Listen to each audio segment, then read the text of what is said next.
ان سے مل کر اور اس پر مبارکباد دینا چاہتا ہوں، لیکن میں اس وقت کہنا بھول گیا، رہ گئی تھی بات۔ لیکن پھر میں گیا ہوں، 2 دن کے بعد میں نے ان سے ملاقات کی ہے، میں نے انہیں مبارکباد دی ہے۔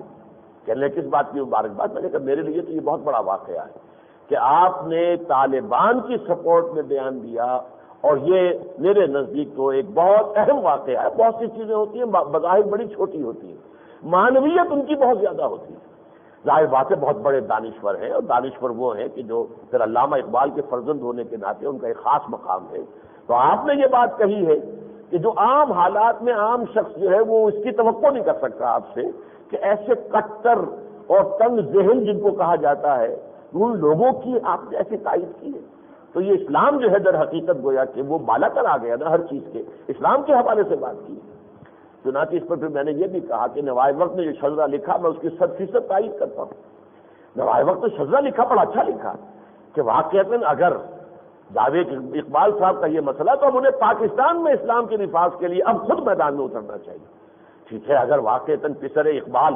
اس جد و جہد، کیونکہ وہ سیاسی آدمی نہیں ہے، باقی جو کوئی بات کرتے ہیں تو ان کی باتیں جو ہے وہ سیاسی، ان کی نعرہ بازی بھی شمار ہو سکتی ہے کہ یہ اپنی سیاسی اقتدار کے لیے یہ ساری باتیں کر رہے ہیں۔ لیکن ظاہر بات ہے وہ بھی، میں بھی نہیں ہوں سیاسی آدمی، انتخابات کے میدان سے ہم نے طے کیا ہوا ہے، جیسے کہ اقبال نے طے کیا تھا جمعیت شبان المسلمین کے دستور میں ہے الیکشن میں کبھی حصہ نہیں لیں گے، تو اسی طریقے سے ہم نے طے کیا ہوا ہے۔ اس لیے یہ کہ ہم بھی بات کہہ سکتے ہیں، لیکن یہ کہ ظاہر بات ہے میری اپنی حیثیت ہے اور جاوید اقبال کا اپنا مقام ہے، ان کا جو بھی مقام اور مرتبہ اللہ نے انہیں عطا کیا ہے، اگر وہ اس میدان میں آ جائیں گے تو یقیناً ایک بڑی تیز رفتاری کے ساتھ یہ گاڑی جو ہے آگے چلے گی۔ پھر یہ کہ وہ بہت بڑے ماہر قانون ہیں، فلسفہ قانون سے واقف ہیں، اور میں نے چنانچہ ان سے تجویز پیش کر دی ہے، اس لیے کہ پھر 14 تاریخ کو غالباً 12 اپریل کو ایوان کارکنان تحریک پاکستان کا ایک جلسہ تھا یہاں، اس میں خود گیا اور مجھے مجید نظامی صاحب اسٹیج کے اوپر بھی لے گئے، حالانکہ میں تو آڈینس میں جا کر بیٹھ گیا تھا سننے کے لیے۔ تو وہاں انہوں نے جب تقریر کی مفصل، اور اس میں پھر کنفیڈریشن کی بات کی ہے، میں نے پھر اس کے بعد کہا کہ اس کے بعد چائے پر بیٹھے ہوئے تھے، میں نے کہا اب آپ ایسا کیجئے کہ آپ ایک بہت بڑی کانفرنس بلائیے اجتہاد کے موضوع پر، کہ عہد حاضر کی ایک جدید اسلامی ریاست میں قانون سازی کا کیا سکوپ ہے، کوئی پارلیمنٹ بھی ہو سکتی ہے کہ نہیں، کوئی قانون سازی نئی بھی ہو سکتی ہے کہ نہیں، ہوگی تو کیسے ہوگی، اور اجتہاد کی کیا شرائط ہیں، کیا قیود ہیں، کیا حدود ہیں، ان کو کیسے امپلیمنٹ کیا جائے، اس پر ایک کانفرنس بلائیے، آپ بلائیے۔ اور یہ بات انشاءاللہ میں آج بھی ایوان اقبال کے جو جلسہ ہو رہا ہے ایوان اقبال میں، اس میں یہ کہوں گا، اور میں یہ کہوں گا کہ آپ جو جید علماء ہیں ان کو بھی لائیے، اس لیے کہ طالبان میری آپ کی بات نہیں سنیں گے۔ طالبان اگر علماء، اگر تقی عثمانی صاحب بھی اس میں موجود ہوں، اسی طریقے سے اگر مفتی رشید احمد لدھیانوی اس کے اندر موجود ہوں، اسی طریقے سے مفتی نظام الدین شامزئی موجود ہوں، لاہور سے مفتی عبد القیوم ہزاروی ہو، مفتی غلام سرور قادری ہو، خود ڈاکٹر طاہر القادری ہو، انہوں نے بھی LLB بھی کیا ہوا ہے، اور بہرحال اس میدان میں ہے، اگرچہ وہ سیاسی آدمی ہے، لیکن یہ کہ ایک علمی میدان میں آ کر اجتہاد کے موضوع پر اب یہاں پر کانفرنس ہونی چاہیے، تاکہ یہ کہ لوگوں کے سامنے آئے کہ علماء بھی اس معاملے کے اندر رائے رکھتے ہیں کہ پیش رفت ہو سکتی ہے، اجتہاد کا دروازہ کھولا جا سکتا ہے، یہ ہمیشہ کے لیے بند نہیں ہو گیا ہے۔ اگرچہ اصولی طور پر سب مانتے ہیں، لیکن عمل ہم ختم کیے بیٹھے ہیں، عمل جو ہے اس کا دروازے کو اوپر بڑا بہت موٹا بھاری لاک لگا کر بیٹھے ہوئے۔ تو یہ ہے وہ چیزیں کہ جس کی وجہ سے میں نے آج خاص طور پر جو ہے ان احادیث کے حوالے سے جو علامہ اقبال کا معاملہ ہے، اس میں جو میں آخری حدیث آپ کو سنا رہا ہوں، وہ حدیثیں جو ہیں وہ ہیں امام مہدی سے متعلق، اور دوسرے یہ کہ ان کی مدد کے لیے جانے والے لشکر وہ ہوں گے کہ جو مشرق کے ملک سے جائیں گے یا خراسان سے جائیں گے۔ چنانچہ دیکھیے میں آج آپ کو یہ حدیث سنا رہا ہوں، عن عبداللہ ابن مسعود رضی اللہ تعالی عنہ قال قال رسول اللہ صلی اللہ علیہ وسلم لا تذهب الدنيا حتى يملك العرب رجل من اہل بیتی یواطئ اسمہ اسمی، رواہ ترمذی و ابو داود۔ یہ روایت ترمذی اور ابو داود میں ہے،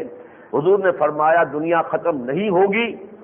جب تک کہ میری اطرت میں سے، میری نسل میں سے، میری اولاد میں سے ایک شخص عرب کے اوپر حاکم نہ ہو۔ آج تک تو کوئی ہوا نہیں، اس لیے کہ خلفائے راشدین بھی حضور کی اولاد میں سے تو نہیں تھے، پھر یہ کہ بنو امیہ جو خاندانی علیحدہ تھا،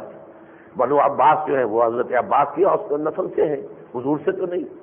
لیکن یہ ہے کہ حضور فرماتے ہیں کہ آئے گا، اور اس در حقیقت اسی کے لیے دوسری حدیث ہے، وعن ام سلمہ رضی اللہ تعالی عنہا، ام المومنین حضرت ام سلمہ فرماتی ہیں قال سمعت رسول اللہ صلی اللہ علیہ وسلم یقول المہدی من عترتی من اولاد فاطمہ، رواہ ابو داود، یہ سنن ابی داؤد کی روایت ہے۔ حضرت ام سلمہ جو ہے فرماتی ہے کہ حضور سے میں نے خود سنا ہے کہ مہدی جو ہے وہ میری نسل میں سے ہوں گے، فاطمہ رضی اللہ تعالی عنہا کی اولاد میں سے۔ اچھا اب اور سنیے ایک اور روایت جو ہے وہ بھی ام سلمہ سے ہے رضی اللہ تعالی عنہا، وعن ام سلمہ عن النبی صلی اللہ علیہ وسلم قال یکون اختلاف عند موت خلیفۃ، حضور نے فرمایا کہ ایک خلیفہ، ایک بادشاہ کے انتقال پر اختلاف شروع ہو جائے گا، فَيَخْرُجُ رَجُلٌ مِّنْ أَهْلِ الْمَدِينَةِ، تو پھر کوئی ایک شخص جو ہے مدینے والوں میں سے نکل کر بھاگے گا، حارباً بھاگے گا، بھاگتا ہوا نکلے گا، الی مکہ، مکے میں جا کر روپوش ہو جائے گا، فَيَخْرُجُ رَجُلٌ مِّنْ أَهْلِ الْمَدِينَةِ حَارِبًا إِلَى مَكَّةَ يَأْتِيهِ نَاسٌ مِّنْ أَهْلِ مَكَّةَ فَيُخْرِجُونَهُ، پھر اہل مکہ آئیں گے، پھر انہیں نکالیں گے جبراً، وَهُوَ كَارِهٌ، انہیں بالکل پسند نہیں ہوگی یہ بات، وہ تو اس کے لیے تیار نہیں ہوں گے، لیکن انہیں نکالیں گے، فَيُبَايِعُونَهُ بَيْنَ الرُّكْنِ وَالْمَقَامِ، پھر وہ بیعت کریں گے ان سے جو حجر اسود جس میں لگا ہوا ہے اس کونے اور مقام یعنی مقام ابراہیم جہاں رکھا ہوا اس کے مابین ان سے بیعت کریں گے۔ یہ حدیثیں ہمارے ہاں ہیں، گویا کہ ایک امام ایک شخص ظاہر ہوگا، اور دوسری حدیث جو ہے وہ تو بڑی اس اعتبار سے جو ہے بات سمجھ لیجئے کہ مجھے تو چونکہ نقشہ ایسا نظر آ رہا ہے کہ گویا کہ یہ کل کی بات ہے، اب ہو جانے والی بات ہے، اس لیے کہ شاہ فہد کے بعد میرے خیال میں وہاں اختلاف شدید ہوگا۔ اس کی وجہ کیا ہے؟ ان کے ہاں ایک روایت چلی آ رہی ہے جیسے ہی کوئی شخص تخت پر بیٹھتا ہے اسی دن اس کا ولی عہد معین ہو جاتا ہے، اسی دن، جس دن جو فہد تخت نشین ہوا اسی دن عبداللہ جو ہے اس کا بھائی وہ معین ہو گیا کہ یہ ولی عہد ہے۔ اس سے پہلے جیسے ہی خالد بیٹھے تھے تخت کے اوپر تو اسی وقت جو ہے فہد کی ہو گئی تھی جانشینی کی یہ ولی عہد ہے۔ تو جیسے ہی بادشاہ جو ہے وہ تخت پر بیٹھتا ہے، جو بھی حکومت ہے لیتا ہے سنبھالتا ہے، تو اسی وقت ولی عہد کا اور پھر اس میں تبدیلی نہیں ہو سکتی۔ لیکن جیسے امریکہ نے اس وقت جتنے اپنے الائز ہیں اس میں انہوں نے دیکھا ہے کہ یہ ولی عہد ہمارے کام کا نہیں ہے تو اس کو ہٹاؤ کسی اور کو بنا دو۔ شاہ حسین اردن والا، اس کا بھائی 30 سال سے چلا آ رہا تھا ولی عہد، حسن طلال، وہ تو ایک اعتبار سے ہمارا رشتہ دار بھی ہے، پاکستانی لڑکی سے اس نے شادی کی ہے، لیکن یہ کہ بہرحال وہ بھائی تو شاہ حسین کا تھا، اسے ہٹایا، بیٹے عبداللہ کو جو ہے ولی عہد بنا کے شاہ دلوا دیا موت سے چند دن پہلے۔ بحرین میں یہی کیا، جو وہاں کا ولی عہد تھا اس کو ہٹایا، یہی امریکہ کرے گا، اس لیے کہ عبداللہ انہیں پسند نہیں ہے اور عبداللہ انہیں پسند نہیں کرتا۔ They don't see eye to eye with each other۔ اس حوالے سے امریکہ کا بہت بڑا مفاد ہے، امریکہ نے بڑی فوجیں، بہت بڑا اڈا اس کا جو ہے وہ نجد کے علاقے میں ہے، جس کے لیے حدیث کے اب الفاظ سمجھ میں آتے ہیں کہ حضور نے فرمایا تھا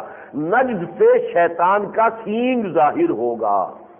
یہ شیطان کے سینگ میزائل جو ہے وہ نجد کے اندر اب لگے ہوئے ہیں، اور نجد جو ہے وہ عربوں کا علاقہ ہے، اور وہاں جو ہے یہ ان کے یہودیوں کے اور عیسائیوں کے جو ہیں بڑے بڑے بیس ہیں، اور وہیں پر ان کے میزائل لگے ہوئے، یہ سینگ شیطان کے جو ہے وہ نجد سے ظاہر ہوں۔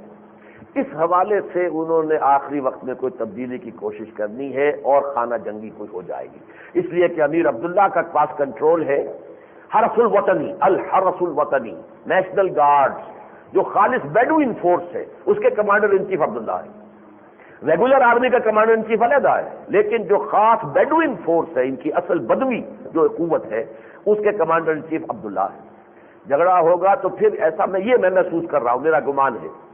کہ کوئی شخص ہوگا مدینے کے اندر سادات حسن میں سے، حسنی سادات میں سے ایک حسینی، کیونکہ حضرت فاطمہ کے دو بیٹے ہیں، حضرت حسن حضرت حسین، تو حسنی سادات اور حسینی سادات یہ دو شاخیں ہیں، حضرت حسین کی اولاد میں اور حضرت حسن کی اولاد میں۔ یہ حضرت حسن کی اولاد میں سے کوئی سید جو ہے جو وہاں پر رہ رہے ہوں مدینے میں، اور لوگوں کی نگاہیں اٹھیں گی ان کی طرف کہ یہ آدمی ہے، صاحب حیثیت ہے، صاحب وجاہت ہے، اب کرائسس میں ہماری قوم آ گئی ہے، اب ایک خانہ جنگی ہو رہی ہے، ہی شوڈ کم فارورڈ، آگے آ کر جو ہے قوم کی اب قیادت سنبھالے، اور وہ کترائیں گے، وہاں سے بھاگیں گے، بھاگ کر مکے میں چھپ جائیں گے، کیونکہ وہ اس ذمہ داری کو لینے کے لیے خواہش مند نہیں ہوں گے، تیار نہیں ہوں گے۔ پھر مکے کے کچھ لوگ جو ہے تلاش کریں گے انہیں اور نکالیں گے